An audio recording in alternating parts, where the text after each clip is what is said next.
In the velvet embrace of Elysara's twilight, where the triple moons begin their slow ascent, one vast violet orb flanked by her teal twins, casting a symphony of shadows across ringed skies, the world holds its breath. Bioluminescent waves lap at the shores like whispered secrets, their cyan and magenta glows painting the sea in living light. But beneath this serene facade, ancient threads stir, fragile as the first tendrils of dawn. Bonds long forgotten, waiting to weave anew. This is Tidehaven, a fragile outpost on the edge of the known world. Huts cluster like barnacles on the cliffs, built from the rusted bones of crashed starships, overgrown with vine and crystal. The air hums with the scent of salt and smoked fish, mingled with the faint metallic tang of old technology that no one understands anymore. Children scamper along pebbled paths, their laughter echoing off mist-shrouded valleys where bioluminescent plants unfurl petals like tiny stars. Elders gather around fire pits, spinning tales of the skyfallers, ancestors who fell from the heavens in vessels of light. But these stories fade like embers, dismissed as relics in a life where survival demands the now. Lira knows this rhythm intimately, a dance of dawn to dusk toil that has shaped her like the waves carved the shore. At 12, she is small but wiry, her frame honed by hauling nets and climbing cliffs for seabird eggs. Her eyes, dark as the midnight blue depths, hold a spark of something deeper, wonder mixed with quiet resolve. Her hair, a tangle of black waves, is often tied back with a strip of leather from her mother's old cloak, the only tangible remnant of Elysara. That cloak, faded teal with embroidered golden threads that might once have meant something profound, now serves as Lyra's blanket on cold nights. Life in Tidehaven is a tapestry of small joys and relentless hardships. Mornings begin with the call of the tide bell, summoning families to the docks where boats bob like hopeful birds. Lira helps her father, Ronan, mend sails torn by previous gales, her fingers deft despite the calluses. Ronan is a mountain of a man, his beard streaked with salt grey, his hands scarred from years of battling the sea. He speaks little, his grief for Elysara buried deep, emerging only in gruff commands or rare, awkward pats on Lyra's shoulder. "You're strong like her," he muttered once, eyes averted, and Lira clung to those words like a lifeline. The village thrives on community, barter markets where crystal shards are traded for woven baskets, evenings of song around communal fires where voices rise in old melodies that hint at forgotten meanings. But hunger shadows them, fish runs have thinned, blamed on the deep ones or shifting currents, and whispers of migration to safer inlands grow louder. Lyra's friends, like young Kai with his infectious grin and freckled face, tease her for her fancies, her habit of staring at the horizon, imagining threads of light connecting the stars to the sea.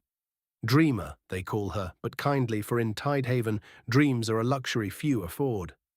The evening before the storm, as the sun dipped into a sea of molten gold, Lira sat on the cliff's edge, legs dangling over the drop.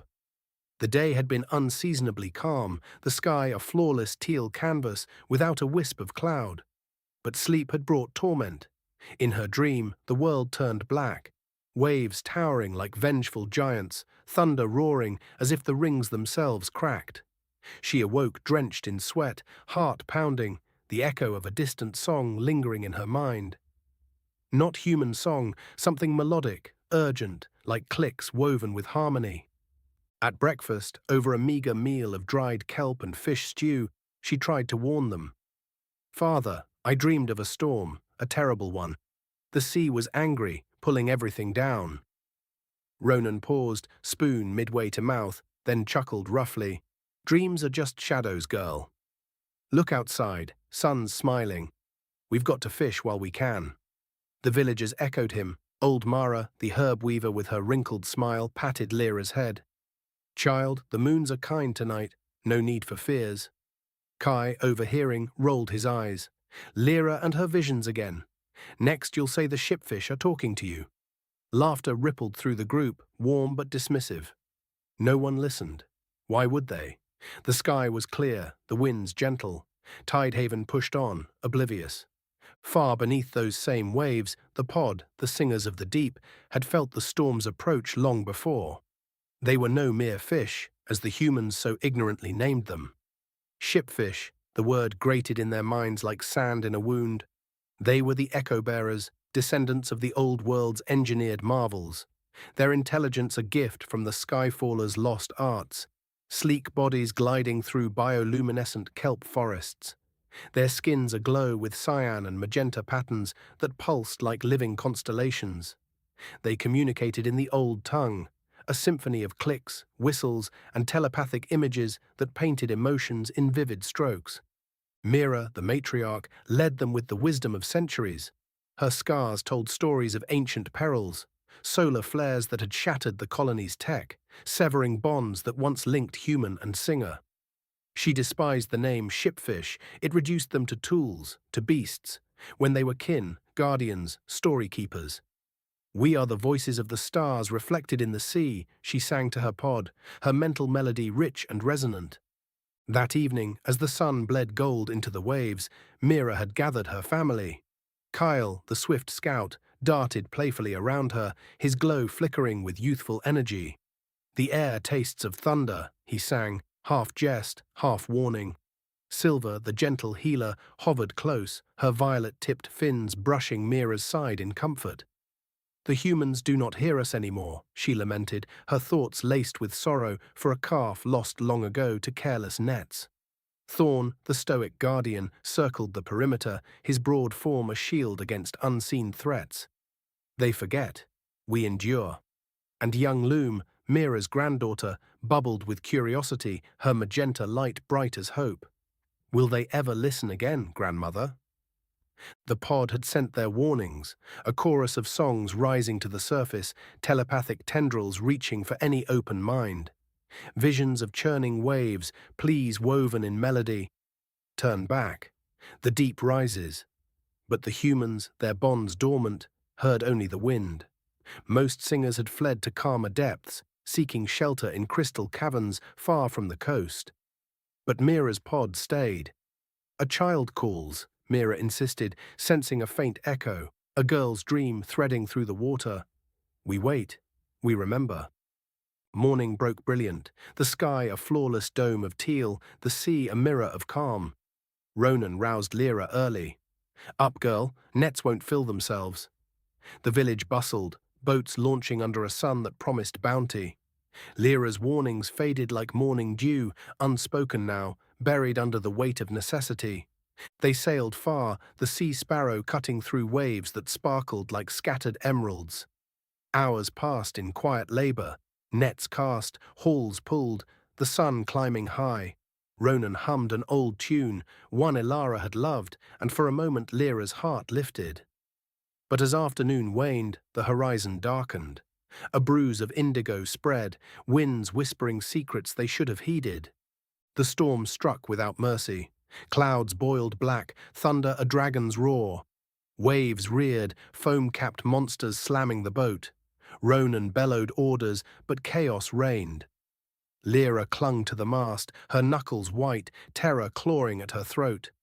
The deck heaved, rain lashing like needles. "Father!" she cried as a crest loomed, taller than any cliff. Ronan turned, his face a mask of raw fear, eyes wide, mouth open in a shout. For the first time in years, she saw him truly. Not the gruff fisherman, but a man haunted by loss, now facing another. "Lira, hold on!" His voice cracked, hand reaching out futilely as the wave crashed down. Timber splintered. Lira's grip failed. She tumbled into the abyss, the last sound piercing the roar, a desperate, heart-rending scream from Ronan. "No, my girl!" He lunged toward the rail, arms outstretched, but the sea yanked her away. Powerless, he watched her vanish into the churning black, his world shattering anew. Tears mixed with rain on his face, a father's anguish raw and unending. The boat pitched again, forcing him to cling for life, but his soul screamed into the void. Down Lira plunged, bubbles trailing like lost stars. Panic clawed her chest, lungs burning, limbs flailing against the crushing cold. Darkness pressed in, her thoughts a whirlwind of regret. Father. Mother. "I'm sorry," then light. Cyan pulses in the murk, bodies encircled her, Mira's pod, their glow a lifeline. But the storm fought them too. Waves battered their sleek forms, forcing them to dive and surface in desperate rhythm. They were no fish. Breath was their constant need, lungs aching as they broke the surface amid the fury, gasping air before plunging back to hold Lira aloft. Mira pressed close, her scarred flank a steady anchor against the pull. "Hold on, little one," her mind song urged, laced with strain as a rogue current nearly tore Lira free. Kyle darted beneath, buoying her with playful yet frantic nudges, his own breaths ragged. "We surface, now," he sang, urgency sharp. Thorn warded off debris with powerful sweeps, his broad body shielding, but even he faltered, lungs screaming for air amid the endless dive and rise. Silver sent waves of calm, telepathic warmth easing Lyra's terror, while her own form trembled from exhaustion. Loom's bright magenta flared like encouragement, but the young one gasped. "Grandmother, the waves, they pull too strong." Together they battled, a family united in defiance, surfacing in unison for precious gulps of storm-tossed air, then submerging to cradle Lira, their glow dimming from the effort. One misstep, one prolonged dive, and they risked drowning themselves. Yet they persisted, driven by ancient loyalty, their songs a defiant harmony against the gale. They bore her through the maelstrom, miles across raging seas, until the waves gentled near an uncharted isle. Black sand welcomed her, mist veiling ancient ruins, half swallowed by vines and crystal. Lira coughed, staggered, seeking shelter from the relentless rain. A cave mouth beckoned, its mouth framed by bioluminescent fungi that pulsed violet and teal. Inside, the air warmed unnaturally. Her eyes adjusted to the glow, plants clinging to walls like living jewels, crystals humming faintly as if alive. Deeper in, something drew her, a pulse matching her heartbeat. There, nestled in a bed of soft moss, the egg. It was magnificent. Larger than her torso, its shell a masterpiece of emerald veins threaded with warm gold, as if forged from the planet's core.